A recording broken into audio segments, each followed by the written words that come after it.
नमस्कार दोस्तों, स्वागत है आज की क्लास में। आज हम क्लास 8 लेंगे और ये चैप्टर थर्ड है, यहाँ गलती से चैप्टर सेकंड लिखा हुआ रह गया। आज हम चैप्टर थर्ड की स्टडी करने जा रहे हैं, वो है planning and procedures of audit. तो अंकेक्षण योजना व कार्यप्रणाली, कि आप अंकेक्षण योजना और कार्यप्रणाली क्या होती है हमारे पास में। ये चैप्टर थर्ड है, यहाँ चैप्टर सेकंड लिखा हुआ गलती से गया। क्लास नंबर 8 है हमारी आज। देखिए, अंकेक्षण योजना व कार्यप्रणाली। तो सबसे पहले इसमें एक डेफिनेशन हमें जानिए कि एक वर्ड आता है कार्य क्षेत्र, स्कोप ऑफ वर्क। तो स्कोप ऑफ वर्क के बारे में बता रहा है, इससे नाम से चल रहा है कि किसका एरिया कितना होगा, किस एरिया तक हमें कार्य करना है, क्या स्कोप रहेगा उसका। तो हम यहाँ पर ऑडिट के संदर्भ में बात करें तो अंकेक्षण की जो बात की जा रही है, तो हमें ये डिसाइड करना होता है कि हमें कितना कार्य और किस कार्य को कितना महत्वपूर्ण मानना है और किस कार्य को कितना कम महत्वपूर्ण मानना है। हम किसी कार्य को बहुत अधिक महत्वपूर्ण दे, जैसे हमें ऑडिट करनी है तो कहीं पर भी जाए, हमारा मार्च एंडिंग ईयर होता है तो हम मार्च की फाइल हमें ज़रूर चेक करनी चाहिए। ऐसे हमें दिसंबर की फाइल चेक करनी चाहिए, क्वार्टर एंड की फाइल हमें चेक जरूर करनी चाहिए। तो हम किसी चीज़ को इंपॉर्टेंस ज़्यादा देंगे, किसी को हम कम देंगे, और कितना कार्य में करना है, ये सब कुछ हमें जो जिस एरिया को हम डिवाइड करते हैं, ये सारे सारे हमारा कार्य क्षेत्र कहलाएगा। ये अंकेक्षण का कार्य क्षेत्र कहलाता है। तो यहाँ पर हमने क्या जाना, स्कोप ऑफ वर्क क्या होता है भाई, अंकेक्षण का कितना कार्य और किसको तो कम महत्व देना है, किसको तो अधिक महत्व देना है, ये चीज़ हम इसमें डिसाइड करते हैं। तो ये एरिया हमारा क्या कहलाएगा, स्कोप ऑफ वर्क कहलाएगा, कार्य क्षेत्र कहलाएगा अंकेक्षण के संदर्भ में, ऑडिट के संदर्भ में। अब देखिए, वैधानिक अंकेक्षण बोलते हैं स्टेचुरी ऑडिट को। अब स्टेचुरी ऑडिट का जो कार्य क्षेत्र है वो विधान द्वारा डिसाइड होता है। विधान मतलब लॉ के द्वारा होता है। भाई जो स्टेचुरी ऑडिट है वो नाम से चल रहा है, भाई वैधानिक अंकेक्षण है, तो विधान उसके लिए बना, अलग से लॉ उसके लिए बना हुआ है। तो उसी के अकॉर्डिंग उसका ना जो ऑडिटर है वो अपॉइंटमेंट होता है, उसी के अकॉर्डिंग कार्य करना होता है। जो उसका जो कार्य क्षेत्र है वो भी वहीं से डिसाइड होता है। अब इस जो कार्य क्षेत्र को, इससे हम समझौता करके बढ़ा सकते हैं। हम चाहें जो जिस कंपनी की हमें ऑडिट करनी थी, तो हम एज पर लो चलेंगे, भाई इस रूल्स रेगुलेशन हमारी ये बोल रही है, हमें पार्ट ऑडिट भी करना है। लेकिन जो नियोक्ता है, जो आपके जहाँ जिस फर्म के लिए आप ऑडिट करने जा रहे हो, जिस कंपनी का ऑडिट करने जा रहे हो, वो चाह रहे हैं कि आपका और ज़्यादा वर्क कीजिए, हमारा और डीपली चेकिंग कीजिए। तो हम एक स्पेशल समझौता करके उसे बढ़ा सकते हैं, अलग से एक कॉन्ट्रैक्ट करके हम उसे बढ़ा सकते हैं। लेकिन किसी भी दशा में इसे कम नहीं किया जा सकता है। ये इंपॉर्टेंट लाइन है, बहुत सारी बार कंपटीशन एग्जाम में ये क्वेश्चन पूछा जाता है। तो वैधानिक अंकेक्षण जो कार्य क्षेत्र है वो विधान से निर्धारित है। पहला टॉपिक तो ये है, विधान मतलब लॉ जो बना हुआ है उसके लिए, जो भी लॉ उसके लिए बना हुआ है। और इसको हम स्पेशल समझौता, विशेष समझौता या कॉन्ट्रैक्ट एग्रीमेंट करके हम इसे बढ़ा सकते हैं, एग्रीमेंट के थ्रू हम इसे बढ़ा सकते हैं, लेकिन किसी भी दशा में हम इसे कम नहीं कर सकते हैं। तो वैधानिक अंकेक्षण के संदर्भ में ये चीज़ हमेशा आप ध्यान रखेंगे। इसके बाद में व्यवसायिक संस्था के विषय की जानकारी होनी चाहिए आपके। अब व्यवसाय, इसको मैंने केवल हेडिंग यहाँ पर लिखी है, भाई जिस भी ऑर्गेनाइजेशन को आप करने जा रहे हो, क्योंकि बिजनेस बहुत प्रकार के बिजनेस है। आप समझिए, बिजनेस एक कॉलेज भी चल रहा है, वो भी बिजनेस कर रहा है, एक कपड़े का व्यापारी वो भी बिजनेस कर रहा है, एक है जो शोरूम खोल के बैठा हुआ है, वहाँ मोटर कार बेचता है, उसका भी बिजनेस चल रहा है। तो ऐसे मतलब सो मैनी ऑफ, मतलब कितने भी प्रकार के हमारे पास में बिजनेस के नेचर हो सकते हैं। कोई सिनेमा हॉल खोल कर बैठा हुआ है, कोई होटल खोल कर बैठा हुआ है। तो हमें उसका जो व्यवसायिक जो उसकी संस्था है, जो उसकी हमें नॉलेज होनी चाहिए। भाई एक होटल है तो उसके अंदर जो यूटिल्स है, एंटिल्स है, कितने पड़े हुए हैं, ये सब का हमें ध्यान रखना पड़ता है हमारे पास में। जैसे आप मानिए कि जो क्रोकरी आइटम्स है वो काफ़ी अवेलेबल होता है वहाँ पर, तो वो एसेट्स के रूप में काउंट होता है, जबकि आप कहीं और जगह सामान्य जगह में जो क्रोकरी आइटम है वो हम एसेट्स में काउंट नहीं करते हैं। तो ऐसे बहुत सारी चीज़ें हैं कि हम जिस संगठन के बारे में हम चर्चा कर रहे हैं, भाई इस संगठन की हमें ऑडिट करनी है, तो आपको प्राइमरी पैसा उसके बारे में नॉलेज होनी चाहिए, उसके बारे में बेसिक नॉलेज होनी चाहिए। नहीं होती है तो आपको गेन करनी पड़ेगी। भाई इस तरह की ऑडिट पहले जहाँ कही हुई है, उनसे आपको ऑडिट में क्या क्या क्षेत्र रहना चाहिए, वहाँ से आप जज करेंगे कि हमें किस प्रकार से ऑडिट करनी है। हम कहीं से राय लेंगे, एडवाइस लेंगे, तब जाकर हम उसकी ऑडिट कर पाएंगे। तो ये जरूरी है हमारे पास में कि हम जिस भी संगठन की ऑडिट करना चाह रहे हैं उसकी हमारे पास में पर्याप्त जानकारी हो। अब आज का जो हमारा जो मेन टॉपिक है हम उसके ऊपर आते हैं, वो है हमारा अंकेक्षण कार्यक्रम, ऑडिट प्रोग्राम। तो अंकेक्षण कार्यक्रम हमने हेडिंग लगाई थी, आज का टॉपिक हमारा चैप्टर का नाम भी यही था। देखो, अंकेक्षण कार्यक्रम ऑडिट प्रोग्राम। अब सबसे पहले देखिए, इसके अंदर आपको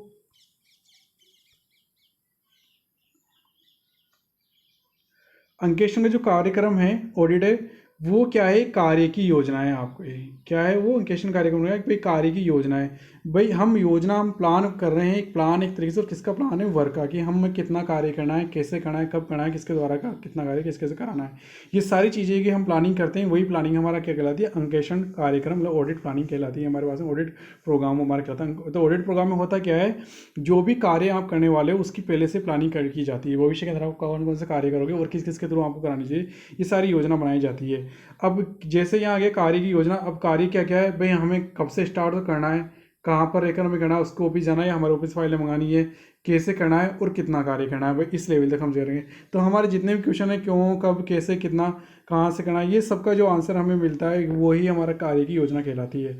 तो देखिए, इसकी मतलब ये एक प्लान है, ये एक बड़ी विशेषता वाला चीज़ है ये एक। तो इसको जो तैयार करने वाले होते हैं वो भी मतलब जो ऑडिटर, जो अंकेशक है, जो सबसे बड़ा अथॉरिटी है वही तैयार करता है। ऑडिट कोई अकेला व्यक्ति नहीं कर सकता है, ऑडिट है ना पूरी टीम करती है, और टीम में बहुत सारे व्यक्ति हो सकते हैं, वहाँ 100, 200, 550, 20 कितना भी स्टाफ हो सकता है। तो आपको ध्यान रखना होगा कि अंकेशक जो ऑडिटर है वो जो उसका सबसे सीनियर पर्सन है, जिसको ये मिला हुआ है जिम्मेदारी कि आपको ऑडिट करवानी है, तो उसकी जिम्मेदारी बनती है। वो इस कार्य की योजना को तैयार करता है, उस कार्य योजना में ये डिसाइड करता है कि कब हमें कार्य स्टार्ट करना है, कहाँ पे करना है, कैसे करना है, और कितना कार्य किसके द्वारा कराया जाना है। अब देखिए, अंकेशन का जो कार्यक्रम है वो अंकेशन का स्टाफ ही करेगा, जाहिर सी बात है। इसका जो कार्यक्रम है जो बनाया जा रहा है वो कार्य तो यही करेगा ना। अब अंकेशक के अंदर सबसे वाले से कार्य, तो यदि कार्य की बात करें तो कार्य हमारे पास में दो तरीका स्टाफ से करवाया जाता है, जूनियर स्टाफ से द्वारा और सीनियर स्टाफ से द्वारा। जो कनिष्ठ अधिकारी हैं और सीनियर वरिष्ठ अधिकारी है। तो अंकेशक के बाद जैसे जूनियर में कौन आएंगे, जैसे जो आप सीए कर रहे हो, जो आर्टिकल स्टूडेंट्स होते हैं उनके अंडर में प्रैक्टिस कर रहे होते हैं, तो उनको आप एक तरह से मान सकते हैं कि वो जूनियर कैंडिडेट हैं, वो जूनियर स्टाफ में काउंट होंगे। सीनियर कैंडिडेट किसे मानेंगे, जो काफ़ी एक्सपीरियंस 5-10 साल से पहले से ऑडिट कर रहा है, उसे हम मान लेंगे वो सीनियर ऑडिटर है हमारे पास में। हर जगह अलग हो सकता है, और मेन ऑडिटर तो वो है ही से जिसको काम मिला हुआ है। तो आप यार नोटिस करेंगे, देखिए मैं इसको थोड़ा ऊपर ले रहा हूँ, कार्य की योजना मैंने बना ली है।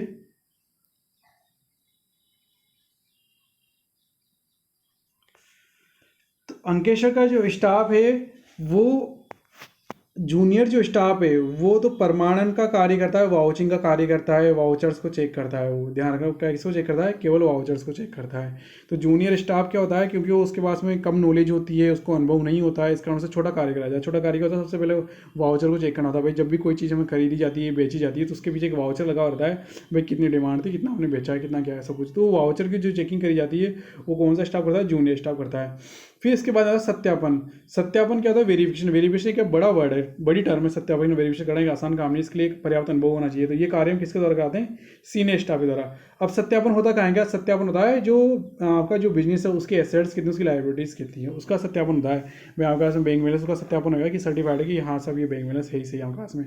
आपने बिल्डिंग शो कर दी भाई 10 करोड़ की, देखना पड़ता है 10 करोड़ की है भी या नहीं है। आपकी जिम्मेदारी को सर्टिफाइड किया जाता है मैं आपके पास लोन कितने, आउटस्टैंडिंग कितने नहीं है।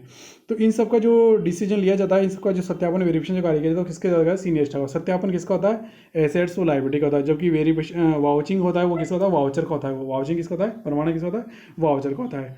अब हम बात आते हैं कि हमारा जो कार्य करना है, इस कार्य को करने के लिए हम देख लिया कि हमारे पास में अंकेशन जब स्टार्ट होगा तो हमारे पास ये कार्य होगा। अंकेशन जो स्टाफ है वो कार्य करेगा। कार्य कैसे करेगा, जूनियर स्टाफ वाला, सीनियर स्टाफ वाला। जो जूनियर स्टाफ है वो परमानेंट वाचिंग कार्य करेगा, सीनियर स्टाफ वेरिफिकेशन कार्य करेगा, वो करेगा एसेट्स और लायबिलिटी का वेरिफिकेशन। इस कार्य को करने के लिए देखिए लिखा के लिए, इस कार्य को करने के लिए सेकंड स्टेप में हमें जो काम करना था वो होता है कार्यशील प्रपत्र, वर्किंग नोट बनाए जाते हैं। ये हमारे पास एक अलग टॉपिक है, आगे आएगा हमारे पास में। अब ये वर्किंग नोट है, इसके अंदर भी हमारे पास में दो नेचर की फाइलें होती है, एक तो होती है स्थायी फाइल और एक होती है चाइल्ड फाइल। यहाँ पूरा लिखना है, थोड़ा कटरा होगा यहाँ पर। स्थायी मतलब फिक्स, मतलब यहाँ पर परमानेंट फाइल है, और चालू मतलब यहाँ टेम्परेरी फाइल है। ठीक है, तो हम यहाँ पर अब पूरे से वापस देखेंगे तो हमारे पास में क्या था, अंकेशन कार्यक्रम। तो अंकेशन कार्यक्रम की यदि आप डेफिनेशन बनाना चाहें तो अंकेशन कार्यक्रम डेफिनेशन क्या है कि हमारे किए जाने वाले कार्यों की योजनाएं, किए जाने वाले कार्यों की प्लान है हमारे पास में कि हम कब कौन सा कार्य करेंगे, वो कार्य कब, कहाँ, कैसे और कितना करना है, किसके द्वारा किया जाना है, ये सब उसमें डिसाइड करते हैं। तो ये सारा कार्य, ये सारा प्रोग्राम हमारा क्या जाता है, अंकेशन कार्यक्रम होता है। अब अंकेशन कार्यक्रम अंकेशन के स्टाफ के द्वारा किया जाएगा। तो अंकेशन स्टाफ जो कार्य करने वाले हैं वो जूनियर स्टाफ है, उसके पास में वो सीनियर स्टाफ भी है। जो जूनियर स्टाफ परमानेंट वाउचिंग कार्य करता है, और जो बड़ा स्टाफ है वो सत्यापन का कार्य करता है। इस कार्य करने के लिए हमारे पास में क्या बनाए जाते हैं, इस कार्य करने के लिए बनाते हैं कार्यशील प्रपत्र, वर्किंग नोट्स बनाए जाते हैं। और ये वर्किंग नोट्स दो प्रकार के होते हैं, और वो क्या होते हैं, स्थायी और चालू। एक तो कौन सा होता है, एक तो होता है स्थायी परमानेंट, और चालू टेम्परेरी आइटम होता है। तो इस तरीके से हमने ये डिसाइड किया। अब इसके बाद आता है अंकेशन का कार्यक्रम। देखो अंकेशन कार्यक्रम क्या होता है, इसको देखिए भाई। सबसे इसका एक बताएगा, जैसे नेता को जब चुनाव लड़ना होता है, चुनाव जीतने के लिए वो एक अपनी व्यू रचना बनाता है। क्या बनाता है, व्यू रचना बनाता है। सेम उसी प्रकार जो अंकेशक है, जो आपका ऑडिटर है, वो अंकेशन करने के लिए एक रूपरेखा तैयार करता है, और वही क्या कहलाता है, हमारा अंकेशन कार्यक्रम कहलाता है। वो हमारा क्या कहलाता है, अंकेशन कार्यक्रम। वो ऐसी रूपरेखा होती है जिसके अंदर ये डिसाइड किया जाता है, इस चीज़ की योजना की जाती है कि भविष्य में कौन सा कार्य कब, कहाँ से किसके द्वारा और कितना कार्य किया जाना है, इस चीज़ की वो रूपरेखा होती है। तो आप जैसे जिस प्रकार नेता चुनाव के लिए क्या बनाता है, व्यू रचना, और अंकेशक उसके लिए क्या बनाता है, रूपरेखा। बहुत सारी बार एग्जाम पूछ लिया जाता है कि नेता चुनाव के लिए बनाता है व्यू रचना, तो अंकेशक बनाता है डॉट डॉट डॉट, फिर आपको वहाँ फिलिंग द ब्लैंक्स बनाता है, रूपरेखा बनाता है। वो क्या बनाता है, रूपरेखा। अंकेशक कार्यक्रम में यह तय होता है कि कार्यक्रम कब, कहाँ, कितना, किसके द्वारा किया जाना है। तो ये बात हमने ऊपर ही पढ़ ली थी। अंकेशन में जो कार्यक्रम है उसके अंदर ये तो डिसाइड होता है कि भाई हमें कार्य तो कब करना है, कैसे करना है, कहाँ करना है, कितना और किसके द्वारा किया जाना है। भाई सारे कार्यक्रम, सारा कार्य तो एक आदमी थोड़ा ना कर सकता है। अब इसके बाद में हम बात करते हैं अंकेशन कार्यक्रम निम्नलिखित विशेषताएं होनी चाहिए। जो आपका अंकेशन जो प्रोग्राम आपने बना लिया, ठीक है साहब, आपने बड़ी मेहनत करी, उसके बाद में आपने अंकेशन जो कार्यक्रम है वो तैयार कर लिया है, जो आपको प्रोग्राम में डिसाइड कर लिया, एक तरह से आपने एक डायरी बना ली है, एक वर्किंग नोट्स आपने बना लिए हैं, जिसके अंदर लिख दिया है कब हमें कौन सा काम करना है, मिस्टर राम तो क्या करेंगे, मिस्टर श्याम क्या काम करेंगे, और ये कार्य मैं खुद करूँगा, सत्यापन कौन करे, वेरिफिकेशन कौन करे, जूनियर स्टाफ कौन है, सीनियर स्टाफ कौन है, हमें कौन कौन सी फाइलें चाहिए, हमें यहाँ करना है, हमें वहाँ जाना है, सब कुछ आपने डिसाइड कर लिया। अब देखिए इसकी कुछ विशेषताएं होती है कि भाई ये इन चीज़ों को कंप्लीट करता हुआ होना चाहिए। यदि इनमें से कोई चीज़ छूटी हुई तो आप मान के चलिए कि अंकेशन कार्यक्रम अच्छा नहीं बना हुआ है। तब कौन कौन सा चाहिए, देखिए पहले तो अंडर राइटिंग होना चाहिए, लिखित के अंदर होना चाहिए। अंडर राइटिंग में जो ऑडिट प्रोग्राम में आपका लिखित में होना चाहिए, क्या आपके पास में हो, स्पष्ट लिखा होना चाहिए वहाँ पर, क्लियर, जो सभी को समझ में हो, विजिबल हो सभी के लिए, ऑडियबल हो सभी के लिए, सभी सुन सकते हो, सभी उसे विजिबल देख सकते हो, आसानी से समझ सकते हो, अंडरस्टैंडिंग लेवल का अच्छा होना चाहिए। मतलब सरल व समीक्षा युक्त होना चाहिए, सरल से मतलब इजी गोइंग होना चाहिए, उसकी समीक्षा आसानी से की जा सकती हो कि भाई हम क्या चाहते हैं, क्या नहीं किया गया और क्या इसमें कमी रह गई है, तो उसकी समीक्षा करना भी आसान हो। और आसान कब होगा, जब आपने सरल प्रोग्राम सरल लैंग्वेज के अंदर बनाया हो। ऐसा नहीं कि आप टिपिकल वर्ड्स इंग्लिश के या हिंदी की बहुत स्ट्रॉन्ग डिक्शनरी वर्ड यूज कर रहे हो और किसी को समझ में आ नहीं रहा, या फिर आप कोडिंग के अंदर उसके अंदर सेंटेंस लिख रहे हो, कोडिंग जैसे डॉक्टरी राइटिंग के अंदर आपने कोड लगा दिए, वैसे आप कोडिंग के अंदर बात कर रहे हो, तो वो सब चीज़ें गलत है। तो आपको क्या क्या करना होगा, आपको आपका कैसे लिखित होना चाहिए, स्पष्ट होना चाहिए, सरल होना चाहिए, समीक्षा युक्त होना चाहिए। इसके बाद एक कार्य का उपयुक्त विभाजन होना चाहिए। आप इससे यही बोल सकते हैं विभागों का विभाजन होना चाहिए। कार्य का उपयुक्त विभाजन से मतलब क्या है, वही जब बड़ा बिजनेसमैन के पास हम वहाँ जाते हो तो वहाँ पर बहुत सारे डिपार्टमेंट होते हैं, सेल्स डिपार्टमेंट है, परचेज डिपार्टमेंट है, स्टॉक डिपार्टमेंट है, बिल्स वगैरह, इनके लिए बहुत सारे अलग डिपार्टमेंट बने हुए हैं, ठीक है, कैंटीन है वगैरह सब कुछ है। तो आपके पास में बहुत सारा स्टाफ होता है, तो आप वही सब 2 जने तो कैंटीन का ऑडिट करेंगे, 2 जने ना परचेज की ऑडिट करेंगे, 2 जने स्टॉक वेरिफिकेशन करेंगे, 2 जने ये व्यक्ति करेंगे, ऐसे ऐसे काम। तो आपने क्या करा, जो भी टोटल कार्य था वो आपने डिवाइड कर दिया। तो इस प्रकार जो डिवाइड आप करते हो वो कार्य का उपयुक्त विभाजन हो जाता है।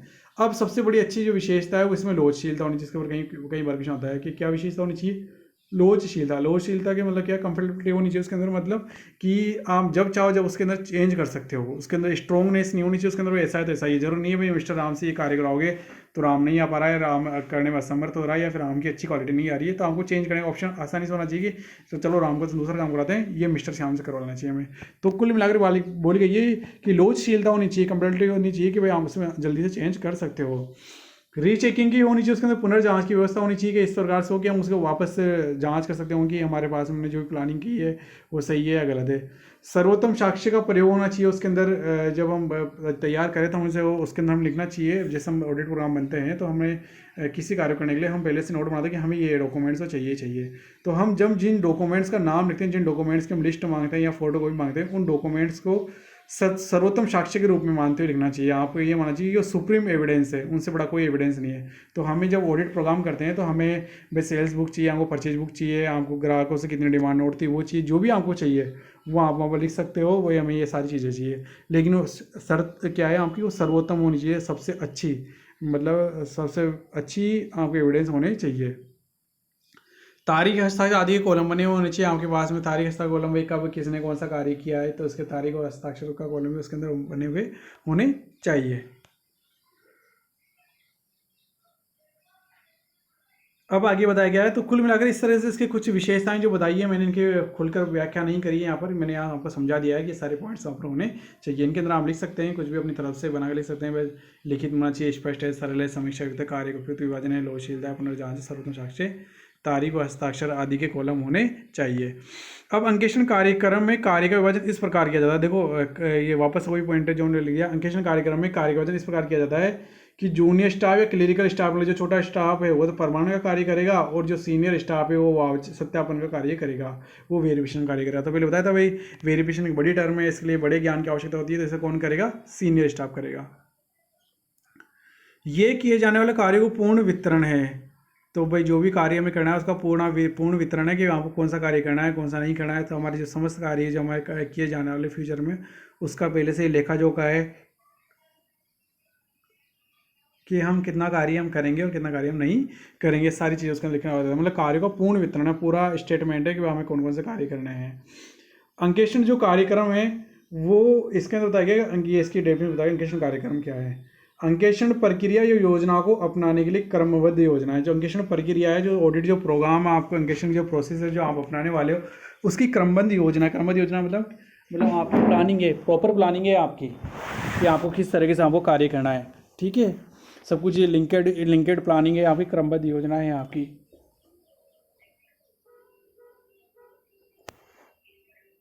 नेक्स्ट बताया है कार्य विभाजन का वितरण है। तो आपने जो भी कार्य का विभाजन करोगे उसका वितरण डिस्ट्रीब्यूशन है कि हमने कार्य का विभाजन किसी को कितना कितना बांट रखा है। तो हमने ऊपर ही बताया था भाई कार्य का विभाजन होना चाहिए इसके अंदर, भाई कौन व्यक्ति कितना कार्य करेगा। अंकेक्षण कार्यक्रम के उद्देश्य और लाभ और हानियाँ। अब देखो अंकेक्षण कार्यक्रम के जब हम इस प्रोग्राम को हम समझ लेते हैं कि अंकेक्षण कार्यक्रम क्या है, ऊपर वाली सारी चीज़ें समझ लेते हैं, तो हम उसके उद्देश्य बता सकते हैं भाई क्यों जरूरी है, इसके लाभ और हानियाँ बता सकते हैं। मैंने यहाँ पर इनको डिस्कस नहीं किया है क्योंकि कॉम्पिटिशन एग्जाम के हिसाब से कोई इंपॉर्टेंस नहीं है इनकी, और इतना टेक्निकल इसमें कुछ बचा नहीं कि इसको मैं आप डिस्कस करूँ। इसका नाम ये किसी भी रेफरेंस बुक से आप इसका देख सकते हैं, वहाँ पर उस अंकेक्षण कार्यक्रम का उद्देश्य लाभ हानि दी हुई रहेगी। आप बड़ा काफ़ी वहाँ डिटेल में दिया रहेगा, आप उसमें लिख सकते हैं, समझ सकते हैं। ये रटेंगे नहीं आपको, क्योंकि यदि आपको पता है कि ऑडिट प्रोग्राम क्या होता है तो आपको खुद को ही पता चल जाएगा कि इसके एम क्या है, इसके एडवांटेज क्या है, इसके डिसएडवांटेज क्या है, तो आपको आराम से पता चलेगा। लेकिन सिवाय शर्त क्या है, आपको पहले जो मैंने जो पढ़ाया है वो आपको समझ आना चाहिए कि ऑडिट प्रोग्राम है क्या। ऑडिट प्रोग्राम क्या होता है कि भविष्य में किए जाने वाले कार्यों की अभी से ही प्लानिंग है, योजना है कि हम किस कार्य को कैसे कैसे कब किसके द्वारा कितना किया जाना है। तो ये सारी चीज़ें हम डिसाइड कर रहे हैं, तो इसके उद्देश्य भी हम डिसाइड कर सकते हो, लाभ हानि भी इसकी बता सकते हो आप। कार्य कोई भी करे परंतु अंतिम उत्तरदायी सदैव अंकेक्षक का ही होता है। देखिए ये चीज़ यहाँ पर ये लिखी गई है, इस लाइन सेंटेंस लिखी गई है भाई अंकेक्षक जो आपने अपॉइंटमेंट किया वो एक बड़ा सीनियर व्यक्ति उसका अपॉइंटमेंट कर दिया। अब वो सारा कार्य खुद तो करने से रहा, उसके पास में बहुत सारा स्टाफ होता है, उससे जस्ट जूनियर हैं वो भी चार्टेड अकाउंटेंट्स होंगे वहाँ पर। फिर जो 3-4 साल 5 साल पुराने अकाउंटेंट होंगे, फिर जो आएंगे वो आर्टिकल्स स्टूडेंट्स आएंगे। तो इस तरह से बहुत सारा स्टाफ होता है। तो ये जो स्टाफ है कोई भी कार्यक्रम में अंतिम उत्तरदायी उसका सदैव हमेशा उसी का बना रहेगा। मतलब ये नहीं टाल सकता है कि ये कार्य तो मैंने किया नहीं, ये तो मैंने मिस्टर XYZ से कराया, ये मेरे जो आर्टिकल करने वाले स्टूडेंट्स इनसे कराया, या मुझसे 3 साल जूनियर व्यक्ति से मैंने कार्य करवाया है। तो ये सेंटेंस यूजफुल नहीं है हमारे लिए। मतलब यहाँ पर जिम्मेदारी जिम्मेदारी उसी की है जिस व्यक्ति को कार्य अलॉट हुआ था स्टार्टिंग के अंदर, जिसके नाम से लेटर निकला था कि आपको ये कार्य करना है, तो उसकी वो पूरी जिम्मेदारी हमेशा बनी रहेगी, वो उसमें आनाकानी बदलाव नहीं कर सकता है। तो हमेशा आप ये देखिए कि उत्तरदायित्व तो किसका बना रहेगा, उत्तरदायित्व सदैव अंकेक्षक का ही रहेगा, चाहे भले वो कार्य को नीचे के स्तर पर कितने ही भागों में बांट दे, लेकिन अंतिम जिम्मेदारी अंतिम अखाटे जो जिम्मेदारी उसकी हमेशा बनी रहेगी। इसके बाद में देखिए आप भाई हमने पढ़ा था कि हम जो अंकेक्षण का जो कार्य करते हैं उसके लिए हमें पास में कार्यशील प्रपत्र होने चाहिए, हमारे पास में ऑडिट वर्किंग पेपर होने चाहिए, AWP ऑडिट वर्किंग पेपर हमारे पास में होने चाहिए। अब इनके बारे में सबसे पहले तो ये कि ये स्टैंडर्ड एश्योरेंस मानक आश्वासन 230 के अंदर बताया गया है। आपको ये याद रखना है कि मानक आश्वासन क्या है, स्टैंडर्ड एश्योरेंस 230 के अंदर बताया गया है इसके बारे में। अंकेक्षण आश्वासन जो हमें लगेगा जो वो हमारा कौन सा लगेगा, 230 जैसे हमारे सेक्शन होते हैं वैसे ही है। तो आपको हमेशा ध्यान रखना है कि जो मानक आश्वासन है, जो अंकेक्षण आश्वासन है वो हमारा कौन सा है, 230 के अंदर किसके बारे में बताया गया है, ऑडिट वर्किंग पेपर, जो हमारे कार्यशील प्रपत्र होते हैं उनके बारे में बताया गया है। अब कार्यशील प्रपत्र की यदि मैं बात करूं तो कार्यशील प्रपत्र वर्किंग पेपर्स अंकेक्षण स्टाफ द्वारा अंकेक्षित प्रक्रिया के दौरान बनाए जाते हैं। अब देखिए वर्किंग पेपर्स क्या होते हैं, वर्किंग पेपर्स क्या होता है, जब हमारा ऑडिट प्रोग्राम स्टार्ट हो गया है तो हमें बहुत सारी जगह ज़रूरत महसूस होती है कि ये सारे डॉक्यूमेंट्स हमें चाहिए भविष्य के लिए भी। हम बोलते हैं कि भाई आपके एसेट्स रजिस्टर है तो उसकी हमें फ़ोटो कॉपी दीजिए, हम बोलते हैं कि भाई आपके BRS है वो उसकी हमें फ़ोटो कॉपी दीजिए, मार्च वाले मंथ की हमें फ़ोटो कॉपी दीजिए। तो हम बहुत सारी चीज़ें वो हमसे मांग सकते हैं, वो परमानेंटली हमारे पास में रख सकते हैं। तो उनकी फ़ोटो कॉपी हम मांग लेंगे डॉक्यूमेंट्स की, यदि कोई फ़ोटो कॉपी आगे डॉक्यूमेंट्स नहीं, जैसे हम बिल्डिंग को विजिट करना था आप उसको विजिट कर सकते हो। तो कुल मिलाकर मैं आपको यहाँ पर बोलूँ तो अंकेक्षक स्टाफ अंकेक्षक प्रक्रिया के दौरान बनाए जाते हैं। ये क्या होता है, जब आपके ऑडिट प्रोग्राम स्टार्ट हो गया तो उसके बीच में ही ये सारे वर्किंग पेपर्स हमारे बनाए जाने लगते हैं। उससे पहले बाद में हम नहीं बनाते हैं। इसके अंकेक्षण के जो स्टाफ जो कार्य करना स्टार्ट करता है तभी ये वर्किंग पेपर्स बनाना स्टार्ट हो जाते हैं, कार्यशील पत्र अपना बनने लग जाते हैं। ये अंकेक्षक की प्रॉपर्टी या संपत्ति होते हैं। यहाँ पर ये बताया गया है कि जो ये वर्किंग पेपर्स जो बनाए जाते हैं आपके लिए, उसमें क्या होता है कि एक फ़ाइल होती है, आपने उसके अंदर लिख लिया कि भाई हमें ये डॉक्यूमेंट्स चाहिए, ये डॉक्यूमेंट्स आपने ले भी लिए, उसको फाइल लगा दिए, ये डॉक्यूमेंट्स में कमियाँ हैं, हमें ये यदि हम इसके बिना रिपोर्ट में नहीं दे पाएंगे, हम बोल देंगे भाई हमें डॉक्यूमेंट्स उपलब्ध नहीं कराया है।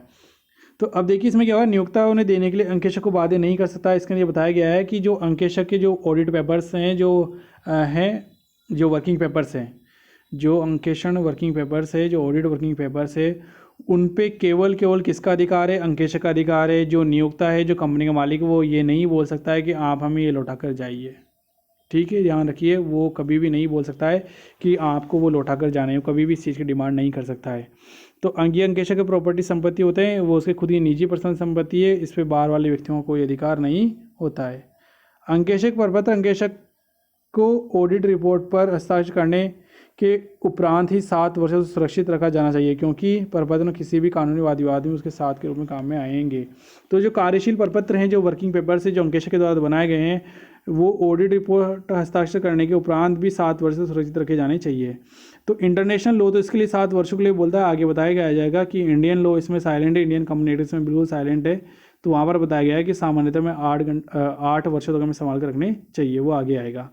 तो लेकिन इंटरनेशनल लेवल पर यदि हम देखें तो इसके अंदर हमारे पास कितने वर्षों तक संभाल रखना चाहिए, 7 वर्षों तक संभाल रखना चाहिए, जिस वर्ष के अंदर आपका ऑडिट समाप्त हुआ था। ये अंकेशक की निजी सामग्री होती है। तो ठीक है सर, अंकेशक निजी सामग्री हमने पहले बताया, तभी तो वो सब अपने घर पर लेकर चल जाता है, वो जो उसका नियोक्ता है उससे मांग नहीं कर सकता, डिमांड नहीं कर सकता है। ये प्रपत्र लेखा से संबंधित इन सूचनाओं को प्रकट करते हैं जो अंकेशक के दौरान नियोक्ता या प्रबंध से प्राप्त करता है। तो हमारा ये प्रपत्र जो लिखा है, इसमें उन सभी सूचनाओं को प्रकट करेंगे अपन जो अपने अंकेशक के दौरान प्राप्त किए हैं, नियोक्ता से प्राप्त किए हैं या फिर उसके प्रबंधक व्यक्ति से प्राप्त किए हैं। प्रपत्रों में अंकेशक की जांच के तरीके, उनके निष्कर्ष एवं निर्णय, कारणों सहित व आर्थिक विषयों की सूचना देते हैं। तो प्रपत्रों में अंकेशक जांच के तरीके लिखे हुए रहते हैं, भाई किस तरीके से हमें जांच करना है हमें, और उसको किस किस निष्कर्ष में हमें रिजल्ट को लेकर जाना है, निर्णय, कारण सहित वो आर्थिक वित्तीय विवरणों की सूचना देते हैं। तो प्रपत्रों में अंकेशक जांच के तरीके, उसके निष्कर्ष कारणों सहित तथा आर्थिक विवरणों की सूचना देते हैं। तो कुल मिलाकर मैं आपको ये शॉर्ट के अंदर बोलना चाहूँ, जो हमारे ऑडिट पर्पस है उसके अंदर हमारे पास वो टेक्निक्स उसके अंदर शामिल की जाती है, और हमारा वहाँ निष्कर्ष जो हमारा रिजल्ट है वो हमारे पास में वहाँ पर मिलता है, और फिर हम डिसीजन लेते हैं कि हमारे पास में जो कारण परिणाम देखते हैं उसके आधार पर हम उसमें डिसीजन लेते हैं। अब आता है अंकेक्षण, कार्यशील प्रपत्र, ऑडिट, वर्किंग पेपर्स। तो इसके बारे में आज छोटी सी जानकारियाँ और दी जा रही है कि ये 2 प्रकार के होते हैं, एक तो ये परमानेंट फाइल्स और एक होती है टेम्परेरी फाइल्स। ए और बी दो ही हमारे पास ऑप्शन है, एक तो हम क्या बनाएंगे, परमानेंट फाइल बनाएंगे, और एक हम बनाएंगे टेम्परेरी फाइल, चालू फाइल। तो आज के लिए दोस्तों इतना ही लूँगा मैं क्लास के अंदर। इसके बाद में कल मैं इसकी सेकंड क्लास देता हूँ, आप इसे 2 बार 3 बार इस वीडियो को देखेंगे और आराम से पढ़ेंगे, समझेंगे, तो हम जो अंकेशक कार्य प्रपत्र है, ऑडिट, वर्किंग पेपर्स, उनके बारे में जान पाएंगे। Thank you.